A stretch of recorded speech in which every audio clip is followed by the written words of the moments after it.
Education and Health Hindi, System. Mi. Gamit ito, pwede niyo makita yung mapa ng Rizal Park, pati na rin yung iba't ibang mga tourist spots dito. Bawat kiosk may bantay daw para maiwasan may sumira sa mga ito at makatulong sa mga gustong gumamit. Sumatotal, 37 million pesos ang ginastos ng ahensya para sa mga makabagong teknolohiyang ito. From now on, Rizal Park becomes the prototype for all public parks.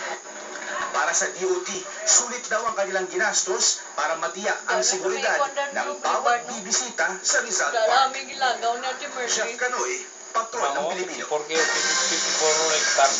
Wala pang balak si Pangulong Aquino na sundin ang payo ni Health Secretary Regiona na magbakasyon kada 3 buwan para makapagpahinga. Habang Tumubo ang Pangulo, gaya ng nangyari sa Cambodia at habang nasa isang paaralan para sa araw ng pagbasa kanina. Nagkatrangkaso rin ang Pangulo kamakailan, pero ayon sa palasyo, dahil ito sa Pamilya Network. Ang kwento ng Pasko ng mga Pinoy sa Ning Italy. tumba Sa na, mga kwento ni Mark Logan. tumba na. Saan man mapunta, basta Pinoy ka, andun at andun pa rin. Pagka humaling sa musika.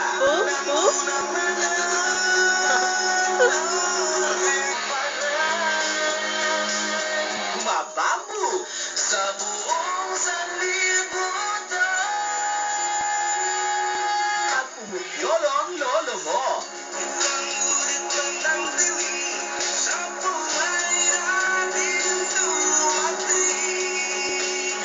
At syempre, sumasara G live.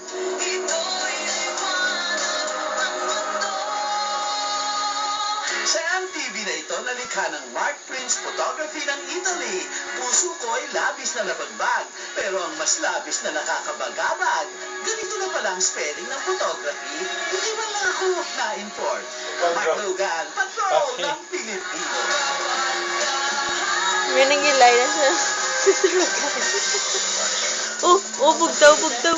Bugtaw, bugtaw. pala yun. Ganun pa rin pala yun. Because I know, sabi ko direct, Ano? Ano ba yan? yung brotherly advice din